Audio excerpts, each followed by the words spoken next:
یعنی انبیاء ہی امام مہدی ہوا کرتے ہیں، یعنی انبیاء ہی امام مہدی ہوا کرتے ہیں، یعنی انبیاء ہی امام مہدی ہوا کرتے ہیں۔ امپورٹنٹ موضوع ہے، قابل توجہ موضوع ہے، اور موجودہ تو جو دور چل رہا ہے، حالیہ کے اندر کچھ معمولات ایسے چل رہے ہیں، اس کے اندر یہ ہے کہ ہمیں عقیدہ ختم نبوت کے حوالے سے ایکٹیو رہنا چاہیے، مضبوط رہنا چاہیے۔ ختم نبوت پر کوئی کمپرومائز نہیں کیا جائے گا۔ کیوں؟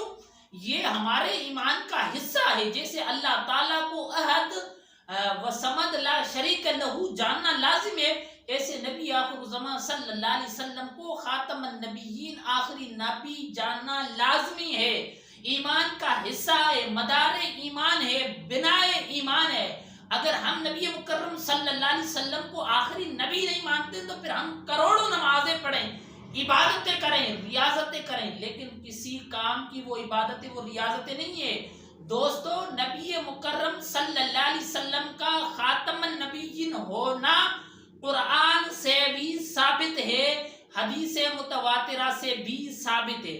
قرآن پاک نص قطعی ہوتی ہے۔ اللہ تعالیٰ ارشاد فرماتا ہے سورہ احزاب آیت نمبر 40 کے اندر، فرمایا ما کان محمد ابا احد من رجالکم، محمد تم مردوں میں سے کسی کے باپ نہیں ہے، ولیکن رسول اللہ، لیکن ہاں یہ ہے کہ وہ اللہ کے رسول ہے، وہ خاتم النبیین، وہ خاتم النبیین ہے، اس پہ نبوت کے دروازے بند ہو گئے، وہ آخری نبی ہے۔ دوستو، اس کے اندر ارشاد فرمایا گیا کہ نبی مکرم صلی اللہ علیہ وسلم خاتم النبیین ہے۔ خاتم کس کو کہتے ہیں؟ جس پر اختتام ہو جائے، جس پر کسی کام کا تمام ہو جائے تو وہ خاتم ہوتا ہے، وہ آخری ہوتا ہے۔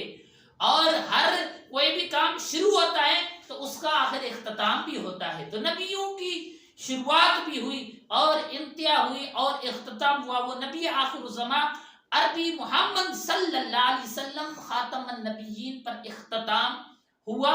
نبوت کے دروازے بند ہو گئے، رسالت کے دروازے بند ہو گئے۔ اس لیے ہم سب کو چوبند رہنا چاہیے۔ اگر ہم ٹک ٹاک چلاتے ہیں تو پھر ہم ختم نبوت کی آواز ٹک ٹاک پر بھی اٹھائیں گے۔ اگر ہم فیس بک چلاتے ہیں تو ہم ختم نبوت کی آواز فیس بک پر بھی اٹھائیں گے۔ کیوں؟ یہ اس لیے کہ یہ ہمارے ایمان کی جڑ ہے، یہ ہمارے ایمان کی بنا ہے، یہ ہمارے ایمان کی بنیاد ہے۔ اگر یہ چیز نہیں ہے ہمارے عقیدے میں، ایمان میں، تو پھر ہم مسلمان نہیں ہو سکتے۔ کروڑوں خیراتیں کر لیں لیکن مسلمان نہیں ہوتے۔ بنا ایمان یہ ہے کہ حضور خاتم النبیین ہے۔ اللہ تعالیٰ عمل کی توفیق عطا فرمائے۔